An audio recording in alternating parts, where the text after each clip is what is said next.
प्रिय छात्रों, हिंदी के इस शिक्षण सत्र में आपका हार्दिक स्वागत है।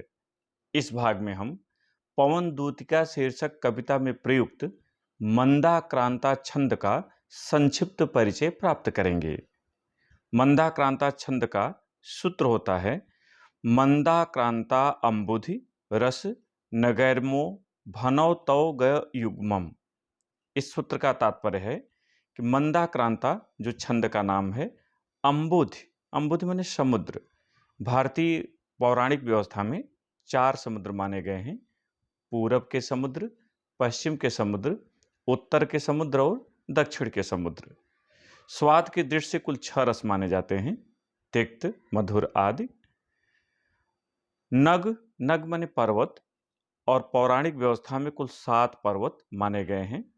इस तरह से इनका योग होता है 17। तो मंदाक्रांता जो छंद है इस 17 वर्णों का है, यहां तक का ये तात्पर्य हुआ। आगे जो म, भ, न, त, ग और युग्मम, युग्मम माने जोड़ा, ये क्या है? तो ये गण है, और म से मगण, भ से भगण, न से नगण, त से तगण और ग से गुरुवर्ण होता है इस परिभाषा में। और यहाँ पर अंत में तौ और ग, यही दोनों युग्म है, जोड़े में हैं, शेष एक एक हैं। इसलिए यहाँ एक मगण, एक भगण, एक नगण, 2 तगण और 2 गुरु के क्रम से कुल 17 वर्ण होंगे। इस आधार पर इसकी परिभाषा होगी: जिस वर्णिक छंद के प्रत्येक चरण में क्रमशः एक मगण, एक भगण, एक नगण, 2 तगण तथा 2 गुरु के क्रम से कुल 17 वर्ण होते हैं, और चौथे, 10वें तथा 17वें वर्ण पर यति होती है, उसे मंदाक्रांता छंद कहते हैं। यति जहां उच्चारण में थोड़ा सा रुकना हो। अन्य छंदों की तरह इसमें भी 4 चरण होते हैं। प्रायः छंद 4 चरण के होते हैं, कुछ छंद 4 से भी अधिक चरण के होते हैं।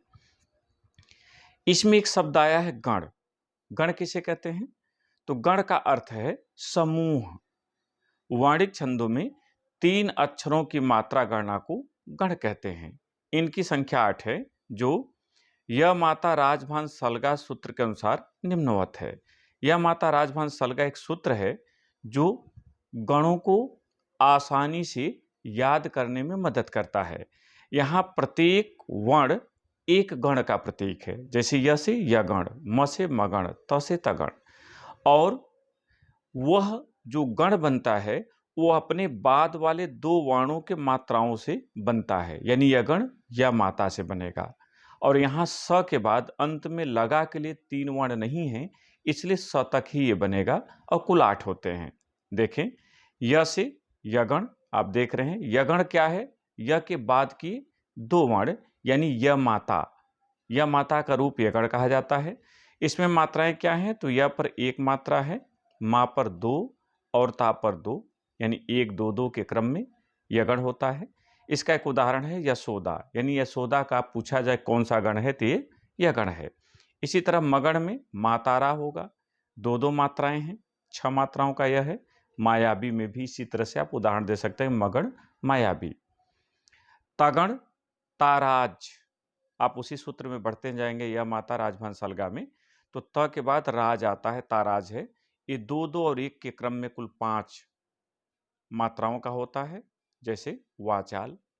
रगण राजभा, 2 1 2 के क्रम में यह 5 मात्राएं हैं, जैसे कामना। जगण जभान, 1 2 1 के क्रम में कुल 4 मात्राएं, जैसे जहाज।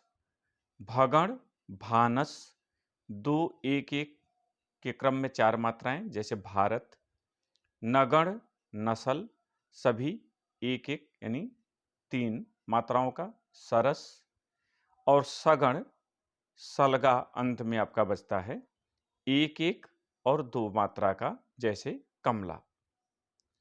अब इन्हीं के आधार पर आप गण की मात्राओं को गिनेंगे और देखेंगे कि क्या उदाहरण उस पर सही है।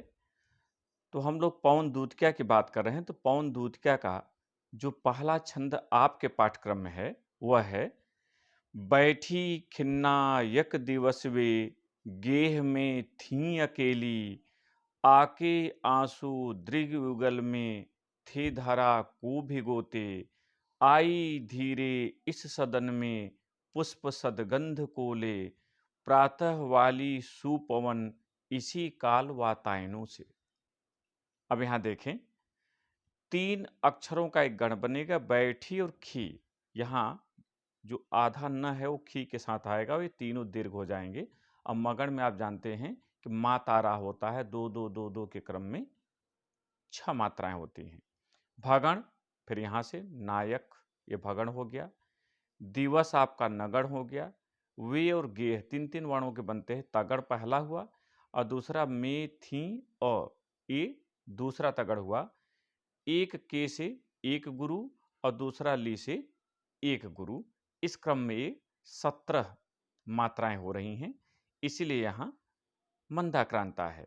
स्पष्टीकरण इस तरह से लिखा जाता है, प्रस्तुत छंद में 4 चरण हैं और प्रत्येक में क्रमशः एक मगण, एक भगण, एक नगण, 2 तगण तथा 2 गुरु के क्रम से कुल 17 वर्ण हैं और चौथे, 10वें तथा 17वें वर्ण पर यति है।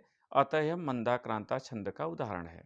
ध्यान रखिएगा, चौथे जब आप पढ़ते हैं बैठी खिन्ना, तो बैठी खिन्ना यहां आकर एक बार स्वर आपका हल्का सा रुकता है।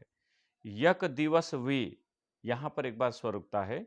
गेह में थी अकेली, चौथे, 10वें और 17वें, यहां, यहां और यहां स्वर आपका रुकता है उच्चारण में। तो यही विश्राम के स्थल हैं, विराम है।